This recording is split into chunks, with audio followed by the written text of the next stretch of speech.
अगर आप मकान का फाउंडेशन बनवा रहे हैं या मकान का नींव की भराई कर रहे हैं, तो कुछ बातों को ध्यान देना बहुत अनिवार्य होता है। अगर उन बातों पर अगर आप ध्यान देते हैं तो जो आपकी मकान की मजबूती होती है वो 100% होती है। आपका मकान 100% मजबूत होता है, आपके मकान में कहीं से कोई कमी नहीं रहती है।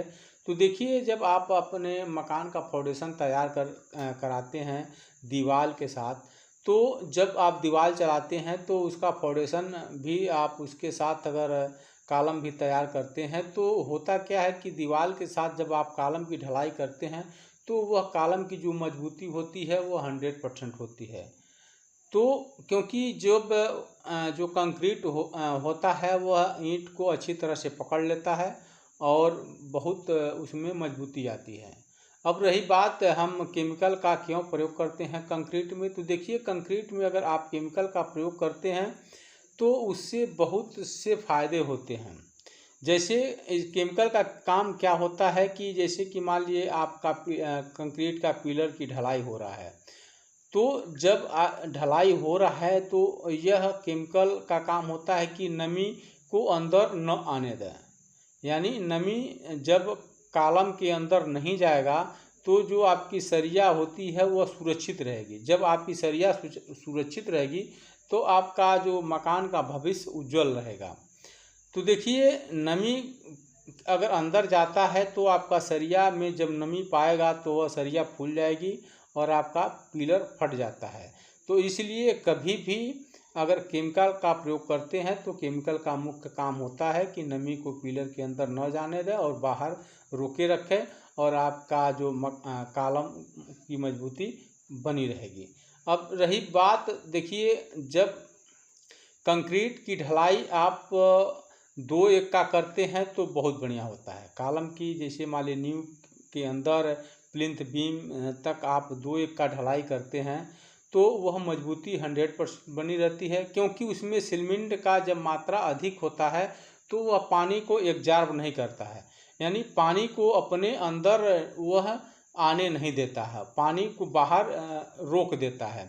जब वो पानी को बाहर रोक देता है तो आपके कॉलम के अंदर नमी नहीं आएगी। तो जब नमी नहीं आएगी तो आपका जो सरिया सुरक्षित रहेगा और आपका जो मकान और पिलर की जो मजबूती रहेगी वो 100% बनी रहेगी। तो देखिए, अब 2 कॉलम के बीच में एक जो ईंट का पिलर देने से क्या फ़ायदा होता है। जब 2 कॉलम के बीच में आप ईंट का एक पिलर देते हैं तो जब कोई आपदा आता है या भूकंप आता है तो क्या होता है, जब वह एक मकान जब हिलती है तो क्या होता है, उसका जो लोड होता है ट्रांसफ़र हो जाता है। पिलर के साथ साथ जो बीच में जो एक ईंट का कॉलम दिया जाता है उस पे भी ट्रांसफ़र हो जाता है और आपकी मकान जो सुरक्षित बच जाती है। होता क्या है, आप अक्सर देखते हैं जब कोई भूकंप या कोई आपदा आता है तो बड़ी बड़ी बिल्डिंगें, होता क्या है कि जब उसका एक पिलर टूटता है तो वो पूरी जो बिल्डिंग होती है भरभरा करके नीचे आ जाती है। वहीं अगर मान लीजिए आप अगर अपना खुद का मकान बनाते हैं, 2 फ्लोर 3 फ्लोर तक बनाते हैं, तो 2 कॉलम के बीच में अगर आप ईंट का एक पिलर दे देते हैं तो उसमें जो कॉलम देते हैं तो उस 2 कॉलम के बीच में यह एक हो जाता है और वह मजबूती 100% बन जाती है। कोई आपदा आता है, भूकंप आता है, कोई आपदा आता है तो आसानी से झेल जाता है। आपका जो मकान में क्रैक नहीं आएगा, आपका मकान कहीं से कोई दिक्कत नहीं आएगी और आपकी मकान की जो मजबूती 100% बनी रहेगी। तो इसलिए 2 कॉलम के बीच में दूरी के हिसाब से जो आप ईंट का पिलर देते हैं उसकी मोटाई आपको रखनी होती है। अगर मान लीजिए आपकी 2 पिलर के बीच की दूरी 15 फीट है, 16 फीट है, तो आप उसमें 14 बाई 14 का आप कॉलम दे सकते हैं। अगर वहीं दूरी 5 फीट की है तो आप 9 बाई 9 का दे सकते हैं।